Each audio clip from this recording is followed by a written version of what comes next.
What's up, everybody? Hope you all had a great day. Getting into this episode of GH. Honestly, at this point, Jocelyn, she ain't got no other choice, but she either needs to suck it up or transfer out as far as the unit, as far as being a part of WSB. Like, she may need to transfer to another unit, you know what I mean? To another town, country, maybe something.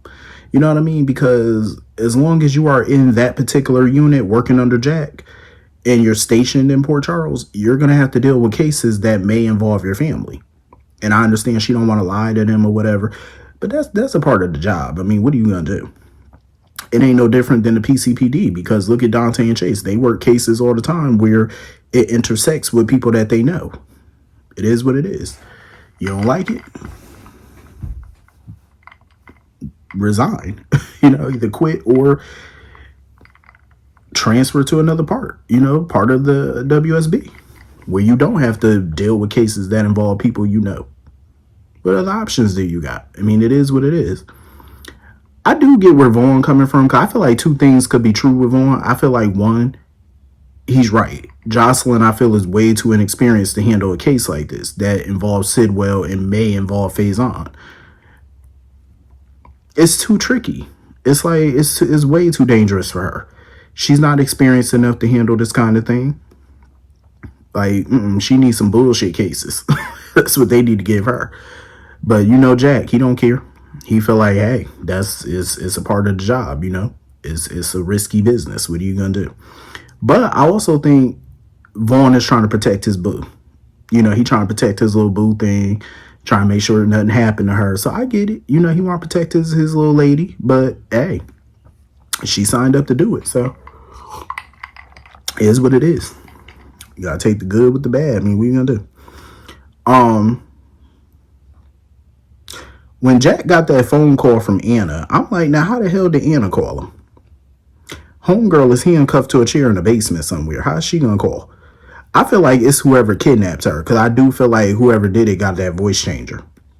And I feel like they got Anna's voice on that thing or whatever, so they gonna call Jack and try to trick him or something like that. I definitely think that. Like, I wonder who behind this, because I really don't believe it's Faison. I don't truly believe it's him. Like, I don't think he's resurrected. I don't believe that nonsense. So anyway, moving on from that. I'm glad we getting some more, Felicia scenes. I just hate that it involves her in, Willow and Drew's orbit. Because Alexis, of course, needs her to look into Porsha's whereabouts that night. Find out if she was at the hospital, what her shift was like, where did she go that night, just find out what her movements were. Because she's trying to see if Porsha is a viable suspect in all of this, so that way she could create enough reasonable doubt to where Willow could get off. I wish Alexis would stop this nonsense. I wish she would. I wish she would just stand up to Drew, tell that man to kiss her ass, and step down as Willow's counsel. I really wish that she would. Like, grow some balls. I'm just saying, stand up to that man. I get so annoyed that she keeps allowing Drew to call the shots. Like, try to do something to get the upper hand on him instead of just doing his bidding and doing whatever he wants. Because it's never going to stop. Once a person like Drew knows that you're going to do whatever they want you to do, he's going to continue to do it. Because he know it. He got the leverage. He could say, he just like a typical person. He'll sit there and tell you, oh, you do this one last thing and that's it, and I'm honor my word, and until next time, until he wants something else from you. And he's gonna want something else at some point. So Alexis needs to find a way to nip that shit in the bud. Speaking of Porsha is the easiest fucking person in the world to blackmail. It's like, damn. It don't take much to blackmail her. I'm like, girl, ain't you tired? Like, ain't you tired of being blackmailed? I'm just saying, like, that shit would irritate my soul. Every time you turn around, somebody trying to get leverage over you. Like, that shit is annoying. And like, damn. I'm like, Porsha, stand up. Like, stop letting people blackmail your ass. Like, I'm just saying. Stop letting them. because Britt wants Porsha's help with getting her medical license back or whatever. Porsha wasn't gonna do it at first. Porsha was like, nah, she wanted to wait out the 6 months. But Britt put it out there like, well, I can't wait 6 months because you're gonna be on maternity leave. Porsha was like, how the fuck you know I'm pregnant?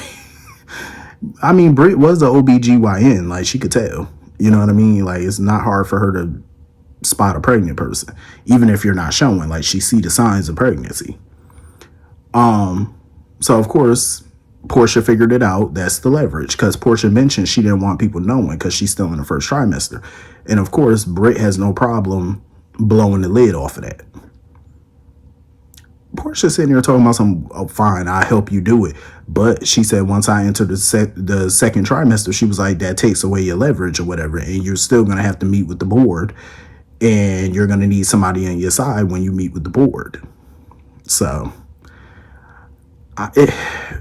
Porsha crazy as hell. I would not have been suckered into that.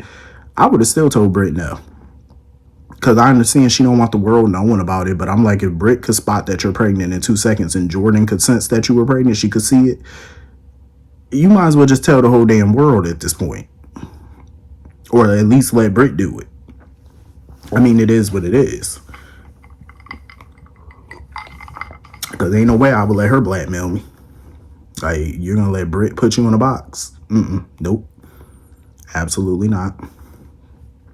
So anyway, moving on from that. I ain't even mad at Ava. I ain't mad at Ava not one bit, because I would have been the same way. Listen, it was time for Lucas to go.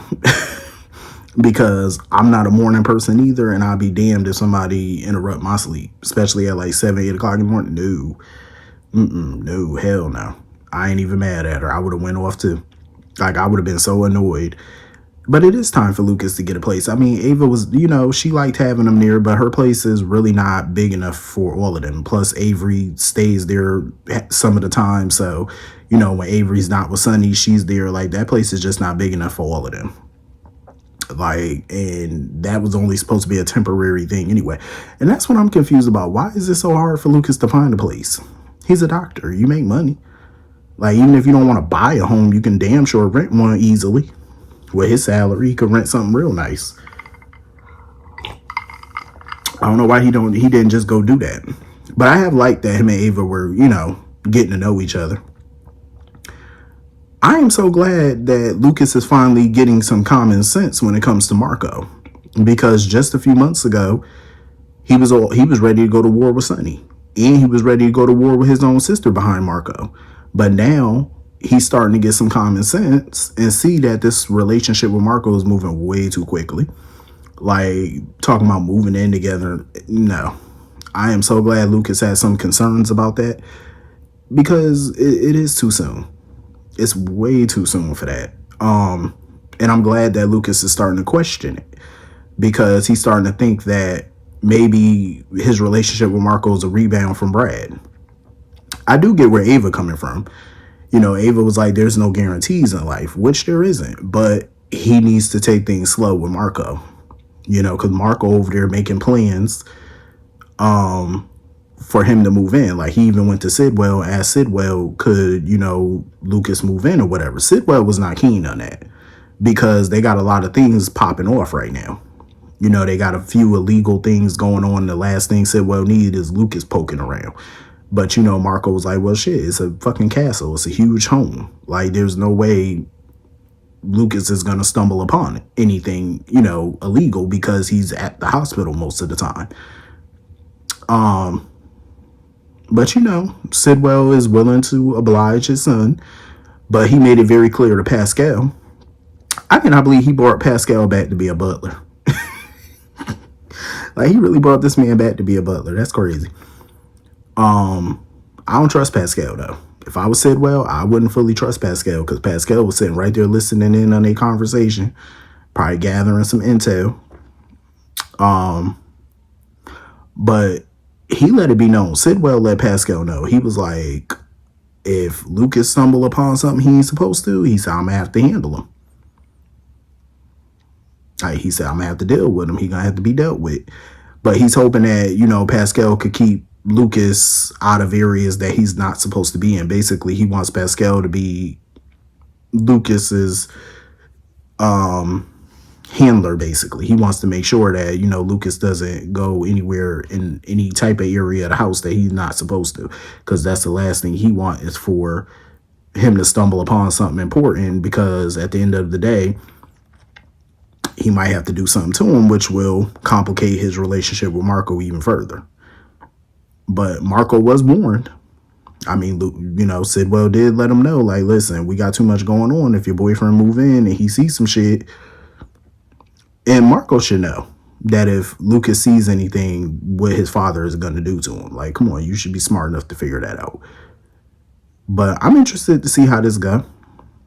Because if Lucas is a dummy and decides to move in, hey, you get what you get. You should have never moved in. But Jordan was over there or whatever, talking about the whole Measure C situation, the vote. She told him that he should look at other peers instead of trying to get Sonny's peers. But Sidwell not trying to hear that shit. He want those peers because it's right across from Spoon Island, so it makes it easier. And also, that's why he brought Pascal back, because Pascal is good at, handling certain things or whatever, especially if they need to come up with a plan B. Pascal could facilitate some shit. So that's part of why he brought him back, which is cool. But I feel like things are not going to go the way Sidwell thinks they're going to go, because it's going to be a hot mess. Like, if he think he getting rid of Sonny that quickly, it's not going down. It's not going to happen. So he better come up with a plan B, C, D, E, F, G. Better come up with a few plans, because Sonny's a slippery one. So moving on from that, it was so freaking funny watching the Quartermaines eat at the diner. That shit was hilarious. I love that, even for wealthy people, they're willing to eat at a diner, instead of 5-star accommodations all the time. So it's pretty cool to see. It was funny as hell when Ned was talking about all of them needing new addresses and shit, and they all got a meeting with Lucy Co. I said, I know Lucy Co. eyes was just bugging out of her head. That whole family looking for places to live. I know she was just counting them commission checks before she even got them. It was funny though when Olivia was telling Dante that him and Rocco should move in with her, Ned, and Leo. The look on Dante and Ned's face was like, what? Hell no. And, I seen some people say or ask the question, why were they looking at each other like that when they already lived together at the Quartermaine mansion? I'm like, well, the difference is that's the mansion. They barely gonna see each other in the mansion, but you're talking about y'all all getting a place together or them moving into Ned and Olivia's place. You already know whatever house Ned and Olivia were going to get, it wasn't going to be no mansion. Like, it wasn't going to be like the Q house. It was going to be something a bit smaller. So they were going to be in really close quarters compared to how they are at the mansion. So I could see why Dante wasn't keen on that. Like, hell no. But, Gio pretty much let them know, like, listen, y'all might not need Lucy Co. Because after his conversation with Tracy, he was like, she just might surprise y'all. So y'all might be moving y'all ass back in the mansion.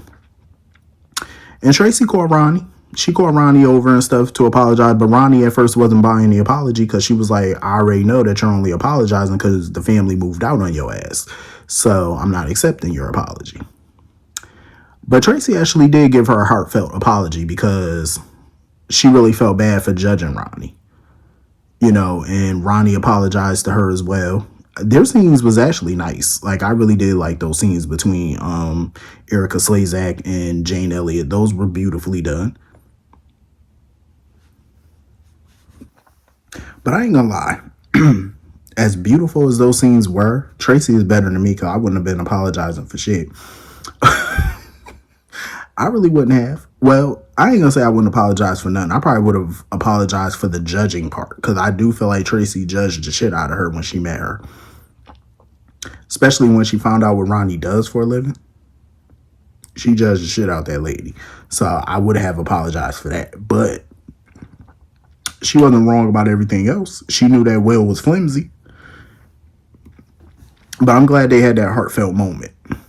And she apologized to Ronnie, because Ronnie didn't get to say goodbye to her sister. Like, she didn't really get to see her sister before she died. So their scenes was beautiful. Like, those were some beautifully done scenes. And I do love that when the rest of the family came back to the house, I love that they apologized to Tracy as well for not believing her. And I'm glad Olivia apologized for not allowing Tracy to stay at the Metro Court. But I said the only reason y'all asses are apologizing because y'all want a free home. They want free room and board. That's why they apologizing. Because they know damn well they did not want to shell out no money for no new homes. They know they didn't. I know Lucy Cole gonna be on that floor crying like a motherfucker. When she find out that they canceling all their house appointments, I know she gonna be pissed. Cause I know she was thinking about that commission check, what she was gonna buy with that shit too. But I'm glad. I love those scenes though. The family all gonna be back under one roof. I love the little group hug they gave Tracy. That was beautiful. Tracy was like, "Don't come over here with that hugging shit."